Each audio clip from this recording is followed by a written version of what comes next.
આટલો મોટો ડોસો મળે તો એક શું 4 લોકો પણ એક જ ડોસામાં પેટ ભરી જાય। હા ભાઈ, રાકેશભાઈ આવી ગયા છે ડોસાવાલામાં। એમ તો આપણે બહુ બધી આઈટમો ટ્રાય કરી છે, એક એક કરીને તમને મેન્યુ અને રેસીપી બંને બતાવી દઈશ, જોઈ લેજો। પણ ત્યાં સુધી સાઉથ ઇન્ડિયન લવર જેમને પણ ઢોસા, ઇડલી કે એવી બધી આઈટમો ગમતી હોય કે કોર્પોરેટમાં લોકો રહેતા હોય એમના માટે તો સ્પેશિયલ મિની મીલ મળે છે અહીંયા। તો વિડીયો એમને ફટાફટથી શેર કરી દો અને આખો વિડીયો જો, મજા આવી જશે। ચલો થોડીક આઈટમ તમને બતાવું। થૂપા ઢોસા, પોડી ઓનિયન ઢોસા કે પછી દક્ષિણ નર્મદા ઇડલી અને એવી ઘણી બધી આઈટમો તમને અહીંયા મળી જવાની છે।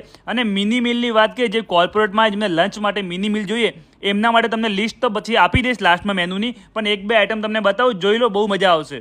મિની મિલમાં તમને ઓપ્શન બતાવું એટલે પાવભાજી, કોરમા વિથ પૂરી, નીર ઢોસા વિથ સાંબર અને ઘણી બધી આઈટમો। તો તમારે પણ ભાઈ સાઉથ ઇન્ડિયનનો ટેસ્ટ લેવો હોય એ પણ ગુજરાતમાં, તો એકવાર વિઝિટ કરો ઢોસાવાલામાં। એડ્રેસ, ફોન નંબર દેખાતો હશે, મેન્યુ પણ દેખાઈ જશે। મળીશું નેક્સ્ટ વિડીયોમાં। રાકેશભાઈનો વિડીયો લાઈક, કમેન્ટ, શેર કરવાનું ભૂલતા નહીં। મળીશું નેક્સ્ટ વિડીયોમાં। Bye bye.